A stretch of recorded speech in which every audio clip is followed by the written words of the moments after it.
काबिल सद एहतराम नाजरीन अस्सलाम वालेकुम। Gohar Nawaz Sandhu advocate supreme court सबका असिस्टेंट एडवोकेट जनरल पंजाब हाजिर खिदमत। नाजरीन, आज जिस मौजू के ऊपर हम बात करेंगे वो आईन पाकिस्तान का आर्टिकल है 10 और 10A। ये दो ऐसी कवानीन हैं। 10 तो ऑलरेडी आईन पाकिस्तान के अंदर मौजूद था और 10A ख़ास तौर पर 18वीं तरमीम में ये शामिल किया गया, इसकी ज़रूरत को मद्देनज़र रखते हुए कि पाकिस्तान में इसकी अशद ज़रूरत है। तो पहले हम 10 का जायज़ा लेंगे और 10A का बाद में जायज़ा लेंगे, लेकिन दोनों बहुत अहम हैं और हर शख्स के लिए ज़रूरी है कि वो अपने राइट्स और लायबिलिटी दोनों से अच्छी तरह वाकिफ़ हो। जब अपने आप राइट्स को जानते होंगे, सबसे मजबूत शख्स वो हुआ करता है जो अपने राइट्स को जानता है और जो अपनी ज़िम्मेदारियों को जानता है। यानी जब आप अपने राइट्स को जानते हैं तो आप मजबूत होते हैं, आप स्टैंड ले सकते हैं, आप किसी बात के ऊपर इंसिस्ट कर सकते हैं। आपके माइंड में होता है कि अगर इसके ऊपर कोई अमल नहीं करेगा तो कोर्ट मेरी मदद करेगी, वो मेरे पीछे खड़ी होगी और कानून और इंसाफ के साथ खड़ी होगी। दूसरे एंड के ऊपर जब आप ज़िम्मेदारियों के बारे में इल्म रखते हैं तो ज़िम्मेदारियों से फिर ये होता है कि कोई भी बड़ा ब्लंडर करने से इंसान बच जाता है। उसको पता होता है कि मुल्क का आइन और कानून क्या कहता है, मेरी हदूदो कयूद क्या हैं, किन के अंदर मैंने रहना है और मेरे जो राइट्स हैं वो वहाँ तक हैं जहाँ तक दूसरों के राइट्स को ख़तरा ना हो, तो फिर मसाइल कम से कम पैदा होने का ख़तरा होता है। तो आज हम जो बात करेंगे इंशाल्लाह ये बहुत मालूमाती है। एंड तक आप वीडियो देखेंगे तो आपको अंदाज़ा हो जाएगा कि ये दो सेक्शन जो हैं किसी भी शख्स के लिए उसकी ज़िंदगी के अंदर कितनी अहमियत रखते हैं। तो पहले हम सेक्शन 10 का हवाला देंगे आपको कि यहाँ आप देखते हैं 10 के अंदर ये है कि जब भी कभी किसी शख्स को गिरफ़्तार किया जाएगा तो उसको हक दिया जाएगा कि वो अपनी चॉइस का काउंसिल करे। उसको वजह बताई जाएगी कि उसे क्यों गिरफ़्तार किया गया, उसके ऊपर एलिगेशंस का बताया जाएगा कि उसके ऊपर इल्ज़ाम क्या है, उसको वकील करने का मौका भी दिया जाएगा और उसके साथ साथ उसको 24 घंटों के अंदर अदालत के हुजूर पेश किया जाएगा। यानी उसको जो गिरफ़्तार किया गया है वो ये नहीं है कि आप जितनी मर्ज़ी मुद्दत के लिए उसको कहीं भी रख दें। एक एक्सेप्शन इस रूल की है, जैसे मैं आपको हमेशा कहता हूँ कि हर कायदे कानून की कोई ना कोई एक्सेप्शन यानी इस्तिस्ना भी हुआ करता है। तो वो इसका ये है कि मासवा ऐसे लोग जो कोई रियासत के ख़िलाफ़ जुर्म करते हैं या इस तरह की किसी साजिश में मुलव्वस होते हैं तो उनके लिए ये ज़ाब्ता नहीं है 24 घंटे बाद पेश करने का। उसके लिए एक पूरा बोर्ड बैठता है और उसमें दिन भी 30 और फिर एक रिव्यू बोर्ड होता है जो उसका बार बार 30 दिन के बाद जायज़ा लेता है। तो ये हम आम तौर पे जो हालात होते हैं कामन शहरियों के, उसके ऊपर आज हम बात करते हैं कि सेक्शन 10 जो है वो ये प्रोवाइड करता है।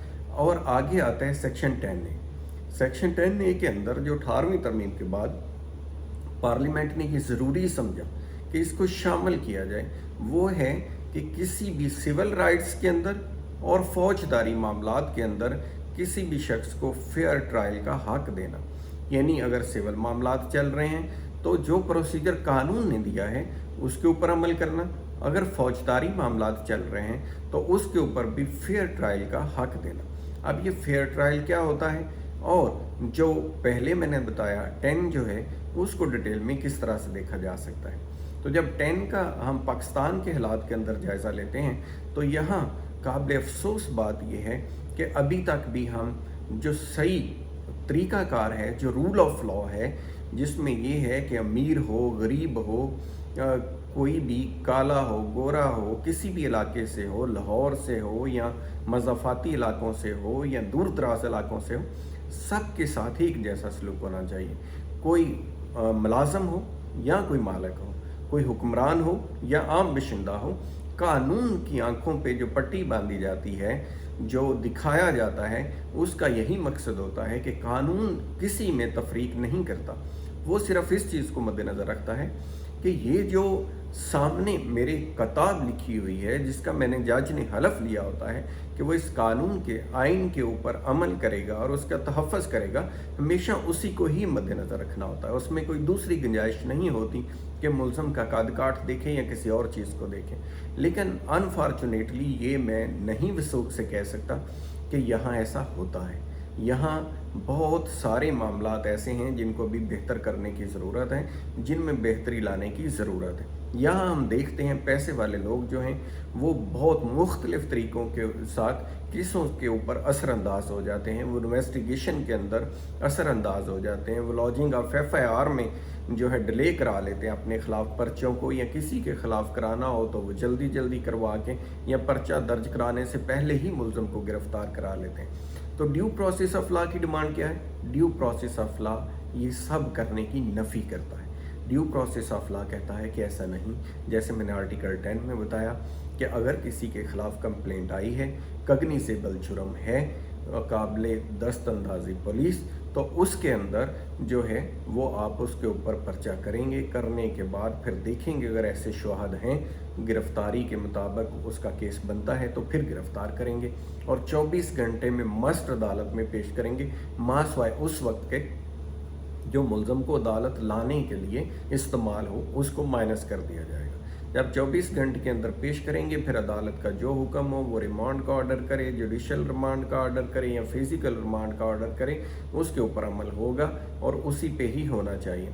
फिर यह है कि मुलज़म अगर पकड़ा गया है तो फ़ौरन उसको अपने वकील तक एक्सेस दी जाए कि उसका वकील उसको मिल सके। हम बहुत सारे केसेस में देखते हैं कि यहाँ मनमानी चलती है और वकला तक को भी मिलने की इजाज़त नहीं देते। ये जो आर्टिकल 10A है उसके अंदर भी ये बड़ा कैटेगोरिकली यही है कि जो फेयर ट्रायल का मतलब भी ये है, 10 में है कि वकील को एक्सेस दी जाए, तो फेयर ट्रायल क्या है? फेयर ट्रायल यही है कि जो कानून कहता है वो करने की इजाज़त दें। तो फेयर ट्रायल के तकाज़े के मुताबिक वकील को सबसे पहला हक़ है कि वो मुलज़म को सबसे पहला हक़ है कि वो अपना मामला वकील के साथ डिस्कस करें और वकील को हक़ है कि वो अपने मुलज़म को दफ़ा के लिए उसका मौक़िफ़ जाने और उसके मुताबिक फिर, क्योंकि वो गाइडलाइन के बगैर वकील आगे नहीं बढ़ सकता, उसे इंस्ट्रक्शंस चाहिए होती हैं क्लाइंट की। हमेशा वकील जो है वो under instructions of the client बात करता है, वकील को खुद से अदालत में कोई बात करने का अख्तियार नहीं होता, मासवाए उन कानूनी हवालाजात के जो कि आइन और कानून में लिखे हों और जो अदालत की मावनत के लिए ज़रूरी हो। फैक्ट्स सिर्फ वही वकील बता सकता है जो उसको अंडर इंस्ट्रक्शंस उसके क्लाइंट ने बताए हों या बयान करने का कहा हो। तो ऐसी सूरत हाल में जब वो मुलज़म को रसाई मिलेगी अपने वकील तक, तभी ये फेयर ट्रायल हो सकेगा या एक्सेस टू जस्टिस हो सकेगी और वकील जो है वो उस चीज़ को आगे बढ़ा सकेगा उसके दफा के लिए। तो आगे 18वीं तरमीम में जो सियासतदानों की भी मंशा यही थी कि ये एक कमी देखी जा रही थी पाकिस्तान के आइन के अंदर, तो उसको खला को पुर करने के लिए की गई। लेकिन अभी मज़ीद ज़रूरत इस अमर की है कि आइन में तो यहाँ हर चीज़ का आप देखते हैं कानून मौजूद है, आइन मौजूद है, लेकिन अमल दरामद नहीं होता। मैं आपसे शेयर करता हूँ कि 2 दिन पहले मुझे मेरे एक जानने वाले जो हैं उन्होंने सवाल किया, जो उनसे मेरा इंटरेक्शन हुआ तो उन्होंने मुझे पूछा क्या वकील हैं? मैंने कहा जी मैं वकील हूँ। तो उन्होंने कहा कि पाकिस्तान में कोई कानून है? तो मैंने कहा जी है। उसने कहा कहाँ है वो कानून और कहाँ उसके ऊपर अमल दरामद होता है? मैंने उन्हें बताया कि मायूसी वाली बात नहीं है, अल्हम्दुलिल्लाह अदालतें आज़ाद हैं, वो पूरी कोशिश करती हैं और मुख्तलिफ civil court, district court, session court और हाई कोर्ट और सुप्रीम कोर्ट तक जाने तक कहीं ना कहीं असल हक़ाइक़ तक अदालतें पहुंच जाती हैं और इंसाफ मिल जाता है। लेकिन साथ ही उन्होंने कहा कि मैं समझता हूं कि पाकिस्तान के अंदर ना तो कानून है और ना वकील की ज़रूरत है। तो आगे आपकी मर्ज़ी है, आप क्या समझते हैं, आप आज़ाद हैं।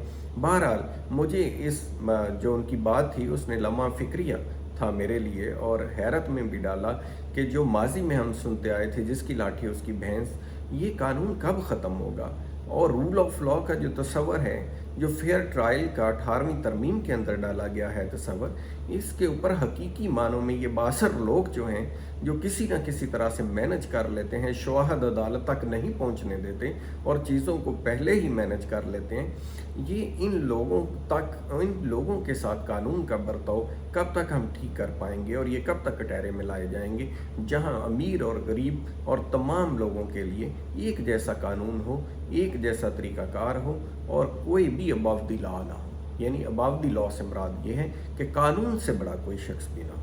امید ہے آج کی ہماری معلوماتی ویڈیو آپ کو پسند آئی ہوگی۔ اپنا خیال رکھیے گا اور میرا YouTube channel net of the time with Gohar Sindhu کو سبسکرائب کریں گے تاکہ معلوماتی ویڈیوز آپ تک پہنچتی رہیں۔ تھینک یو سو مچ، اپنا خیال رکھیے گا۔